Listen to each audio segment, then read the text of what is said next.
Kamusta na po kayo muli, mga ginigiliw po naming mga taga-subaybay? Pinakangad po namin na kayo kasama ng inyong buong sambahayan ay nasa isang maayos na kalagayan.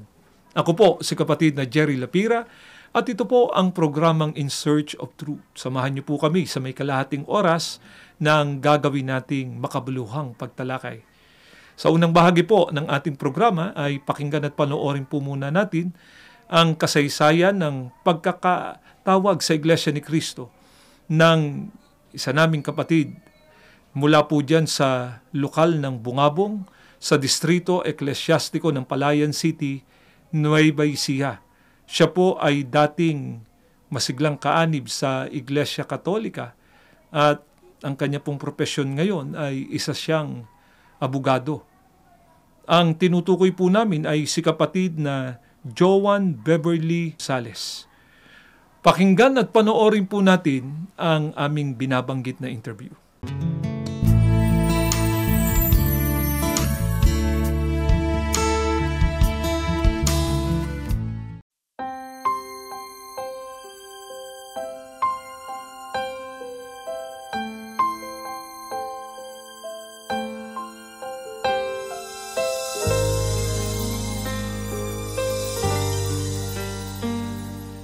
Magandang araw po. Ako po si Joan Beverly Laugo Sales ng lokal ng Bungabon, distrito ng Palayan City, Nueva Ecija. Ako po ay graduate ng Bachelor of Laws at pasado ng Bar Exam 2023. Isa po akong clerk sa Regional Trial Court ng Cabanatuan City.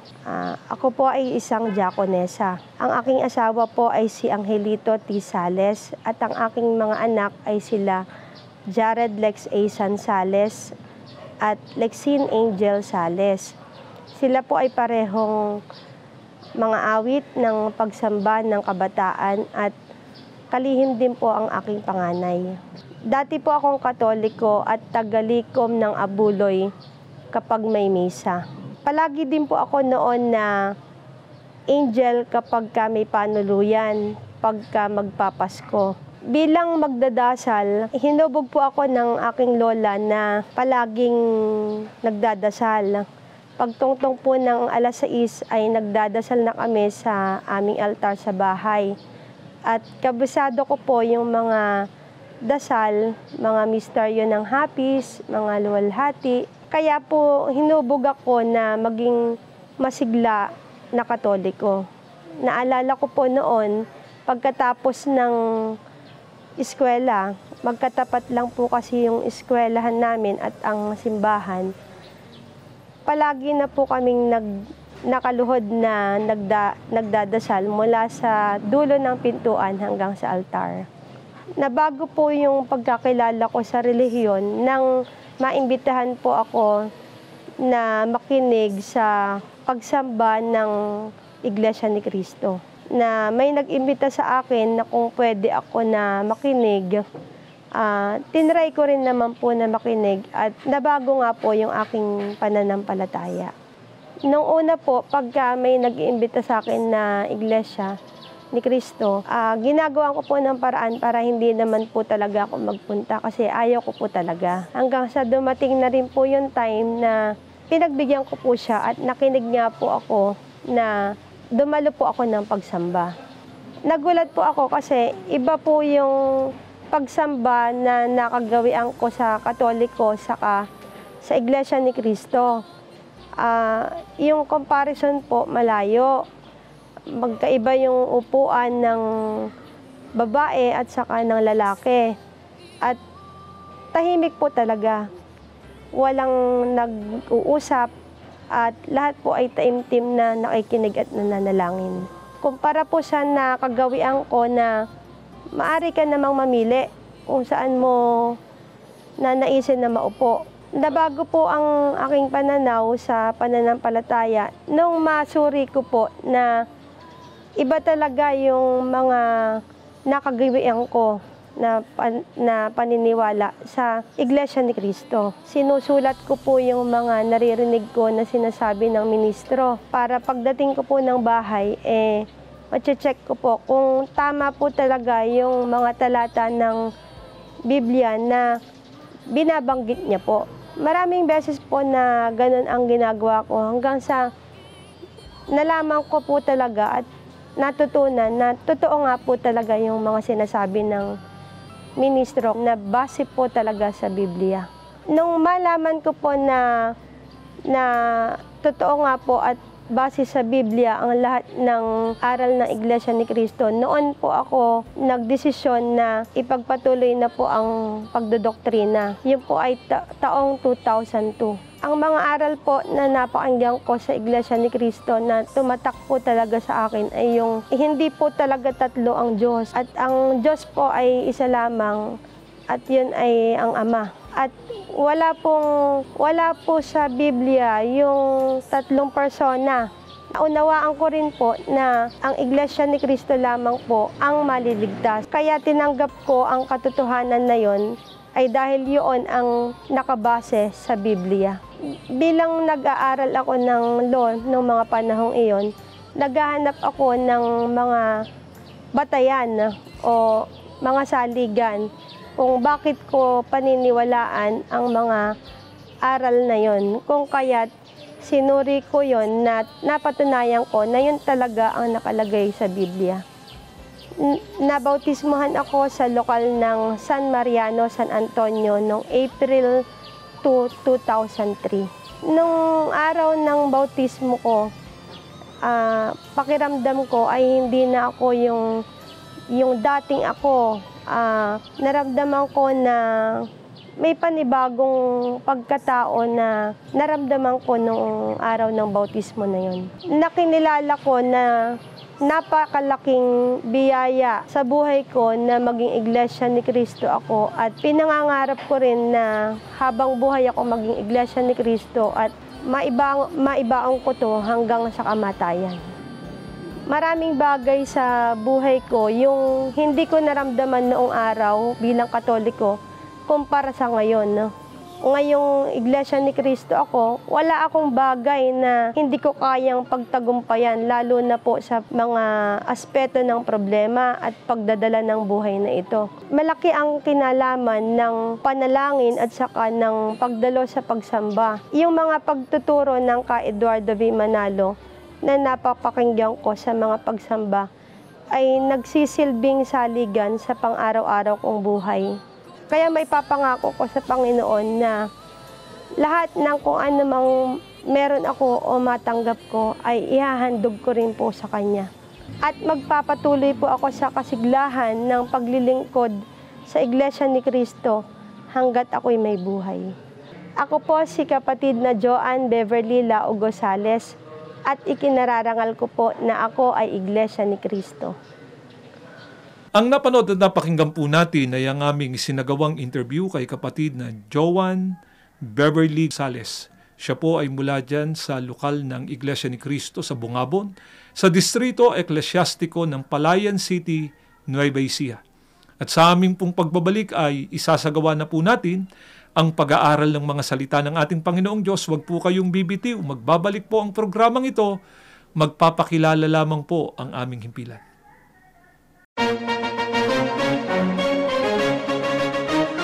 Ito ang INC Radio, DZEM 954, ang tinig ng katotohanan, himpilan ng Iglesia ni Cristo, sumasahimpapawid mula sa Quezon City.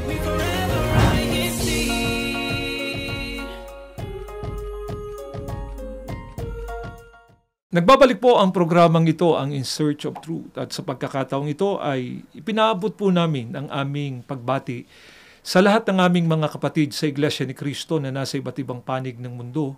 Gayon din po yung mga panayan na sumusubaybay sa palatuntunan ito.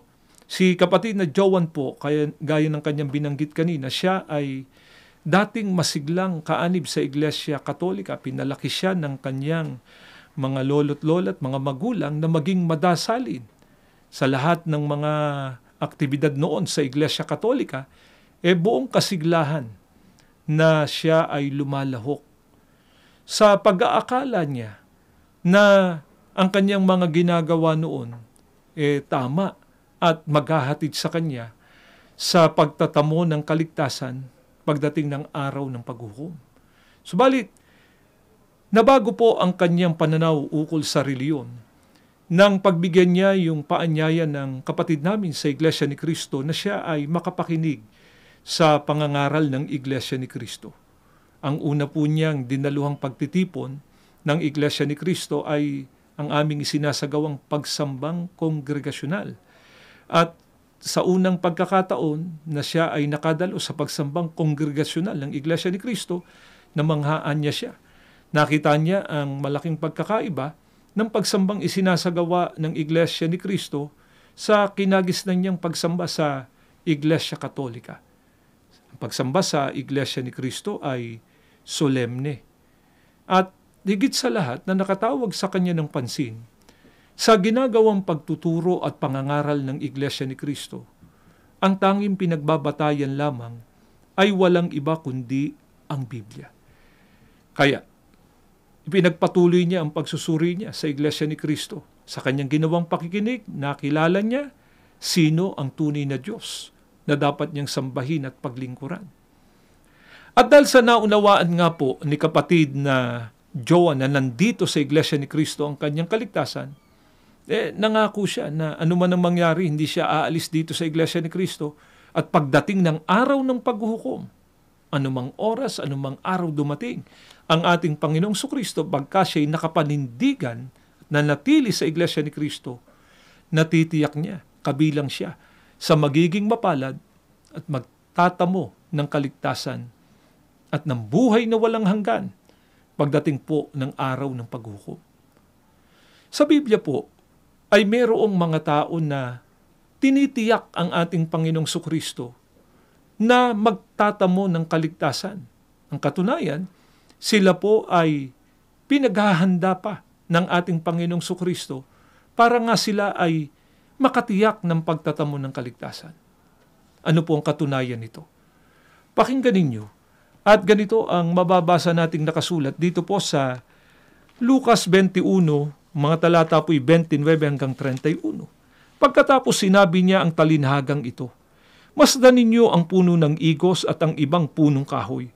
Kapag umuusbong na ang dahon ng mga ito, malalaman at makikita ninyo mismong malapit na ang tag-init. Kaya, kapag nakikita ninyong nagaganap ang mga bagay na ito, alam ninyong malapit na ang kaharian ng Diyos. Lagi kayong maging handa at ipanalangin ninyong makaligtas kayo sa lahat ng mangyayari para makaharap kayo sa anak ng tao." Sa pahayag na ito ng ating Panginoong Sukristo, ay meron niya siyang pinaghahanda. At sinabi ng ating Panginoong Sukristo, ipanalangin niya ninyong makaligtas kayo sa lahat ng mangyayari para makaharap kayo sa anak ng tao. Ang tinutukoy dito ng ating Panginoong Sukristo na makaharap sa Kanya ay ang mga taong nakatitiyak nga po ng kaligtasan pagdating ng araw ng paghukom.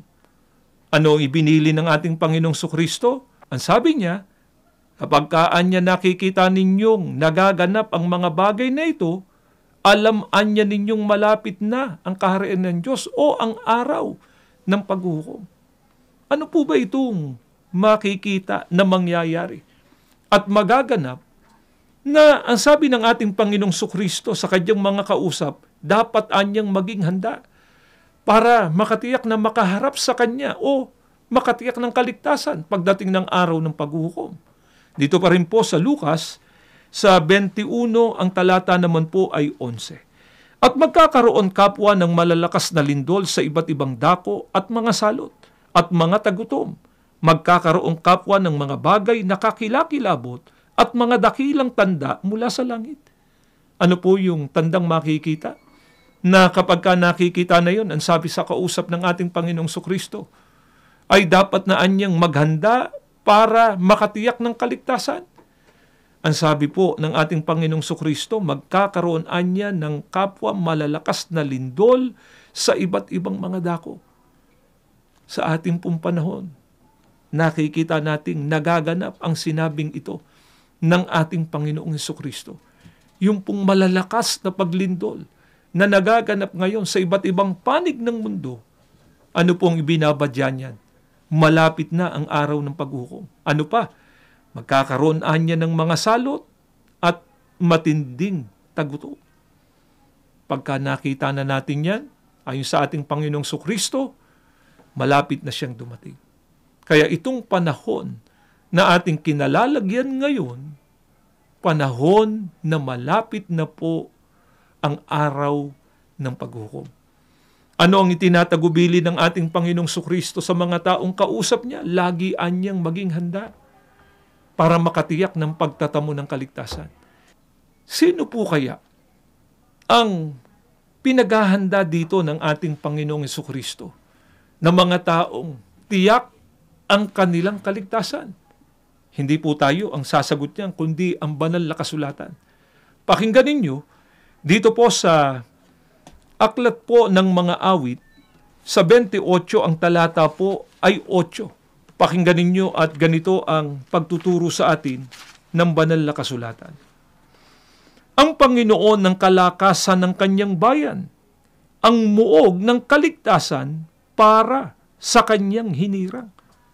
Ang mga tao po palang pinaglalaanan ng ating Panginoong Diyos ng kaligtasan sa pagpapakilala ng banal na kasulatan, bayan ng ating Panginoong Diyos, kabilang anya sa mga tao na kanyang hinirang. Sino nga po ba ang tinutukoy dito ng ating Panginoong Diyos na mga taong kanyang hinirang na tinitiyak niya, pinaglalaanan niya ng pagtatamo ng kaligtasan? Pakinggan natin, dito po sa aklat pa rin ng mga awit, 28, ang talata po ay 9. Pakinggan ninyo ito. Pagpalain sila, ingatan mo, Yahweh. Sila'y iyong kawan. Iligtas mo sila't nang di mapahamak ang mga hinirang. Bilang pastol nila, iyong kalingain sila habang buhay. Ang tinutukoy po pala ng ating Panginoong Diyos na kanyang mga hinirang, mga taong kabilang sa kanyang bayan, na pinangakuan niya ng kaligtasan, sila rin po ang mga taong kabilang sa kanyang kawan. Sa panahong Kristiyano, meron nga po bang ipinakikilala ang banal na kasulatan na kawan ng ating Panginoong Diyos? Hayaan nating Biblia pa rin po ang sumagot. Dito po sa Aklat ng Mga Gawa, 20:28, salin po ito ni Ginoong George M. Lamsa, sa pagkakaliwat na rin po sa wikang Pilipino. Pakinggan ninyo. Ingatan ninyo kung gayon ang inyong sarili at ang buong kawan. Narito'y hinirang kayo ng Espiritu Santo ng mga katiwala upang pakanin ang iglesia ni Kristo na binili niya ng kanyang dugo.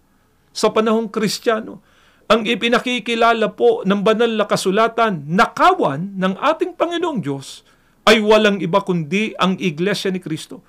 Kaya ang mga taong hinirang, mga taong pinaglalaanan ng ating Panginoong Diyos ng pagtatamo ng kaligtasan pagdating ng araw ng paghukom, kabilang po sila sa loob ng tunay na iglesia ni Kristo. Kaya yung mga taong kausap ng ating Panginoong Sukristo kanina na ang bilin niya, pagkaan niya nakita na natin yung mga bagay na yon, yung mga palatandaan na malapit na siyang dumating, ay dapat anyang maging handa para makaharap sa kanya o makatiyak ng kaligtasan, ay ang mga taong kabilang sa tunay na iglesia ni Kristo. Sa araw po ng paghuhukom, sa ilang bahagi lamang po ba mababahagi ang mga tao? Kaya dapat nating pakahangarin talaga na mapabilang sa kawan ng ating Panginoong Diyos, mapabilang sa mga hinirang ng ating Panginoong Diyos. Pakinggan po ninyo, at ganito ang mababasa nating pahayag ng ating Panginoong Sukristo dito po sa Mateo, sa 25, 31, 34 at 41 pa. Ganito po ang pagtuturo sa atin ng ating Panginoong Sukristo. Datapot pagparito ng anak ng tao na nasa kanyang kaluwalhatian, nakasama niya ang lahat ng mga anghel, kung magkagay luluklok siya sa luklukan ng kanyang kaluwalhatian at titipunin sa harapan niya ang lahat ng mga bansa at sila'y pagbubukod-bukodin niya na gaya ng pagbubukod-bukod ng pastor sa mga tupat sa mga kambing at ilalagay niyang mga tupa sa kanyang kanan, dadapwat sa kaliwa ang mga kambing. Kung magkagay sasabihin ng hari sa nasa kanyang kanan, Magsiparito kayo, mga pinagpala ng aking Ama. Manahin ninyo ang kahariang nakahanda sa inyo, buhat ng itatagang sanglibutan. Kung magkagayoy, sasabihin naman niya sa mga nasa kaliwa, magsilayo kayo sa akin, kayong mga sinumpa, at pasaapoy na walang hanggan na inihanda sa dyablo at sa kanyang mga anghel. Sa araw po ng paghukom, sa dalawa lamang po mababahagi ang tao, sa kanan at saka sa kaliwa. Sino po yung mga nasa kanan? Sila po yung kinikilala ng ating Panginoong Sukristo na kanyang mga tupa. Sino naman po yung nasa kaliwa? Yung mga taong kinikilalang kambing.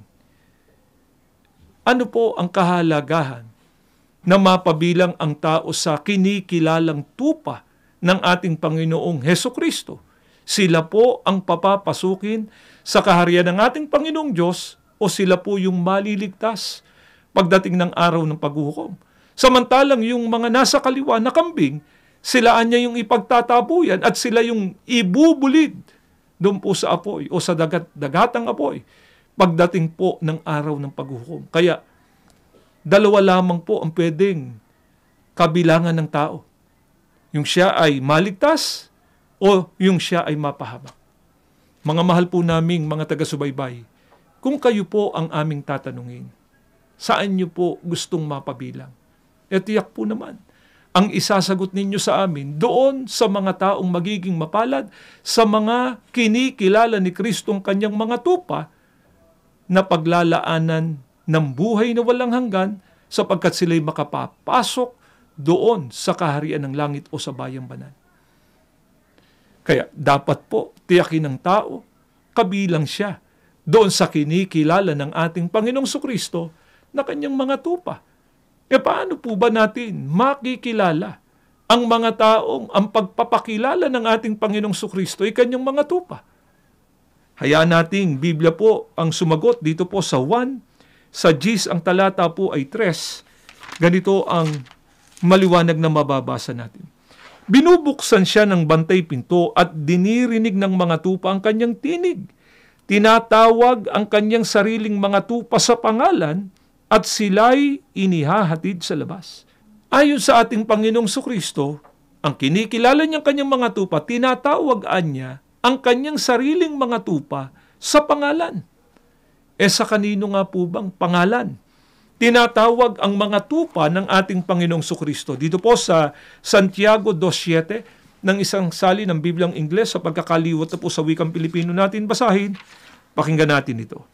Hindi ba't hinahamak nila ang banal na pangalan ni Kristo na sa inyo'y itinatawag?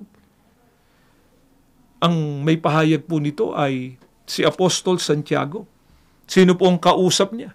Ang mga taong kay Kristo. Ano sabi niya? Hindi ba't hinahamak nila ang banal na pangalan ni Kristo na sa inyo anya'y tinatawag? Sa makatwid, sa pangalan po ng ating Panginoong Sukristo, tinatawag ang mga alagad o ang mga kinikilala ng ating Panginoong Sukristo na kanyang mga tupa. Hindi po bang mga tupa ang nakatitiyak ng kaligtasan pagdating ng araw ng paghuhukom? E paano nga po ba kung itawag ang pangalan ng ating Panginoong Sukristo sa mga taong kinikilala niyang kanyang mga tupa? Hayaan nating Biblia pa rin po ang sumagot dito po sa Roma 16:16 ay ganito ang ating mababasa, pakinggan ninyo. Magbati ang kayo ng banal na halik, lahat ng iglesia ni Kristo ay bumabati sa inyo. Tinawag po na iglesia ni Kristo ang mga kinikilala ng ating Panginoong Sukristo na kanyang mga tupa. Kaya nga po, ang mga taong napabilang sa tunay na iglesia ni Kristo, sila rin po yung napaloob sa kawan. Yung kawan, nandyan ang mga taong hinirang, mga taong pinaglalaanan ng ating Panginoong Diyos ng kaligtasan. At ang kawan nga po ay walang iba kundi ang iglesia ni Kristo.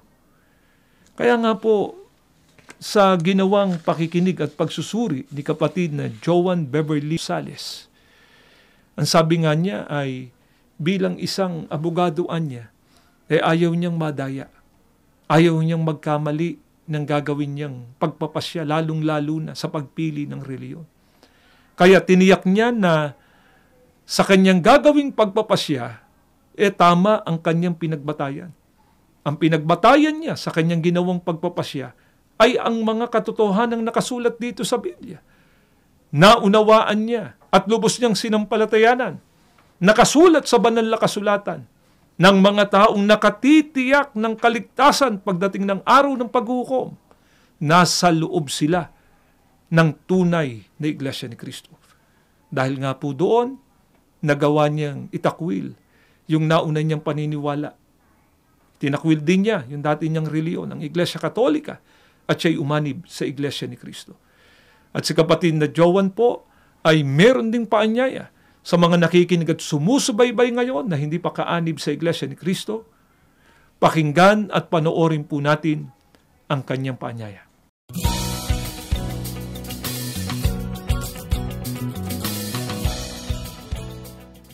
Sa hindi pa po kaanib sa loob ng Iglesia ni Cristo, inaanyayahan ko po kayo na makinig at magsuri sa mga aral ng Iglesia ni Cristo upang malaman nyo rin po ang katotohanan sa ikapagtatagmo ng kaligtasan.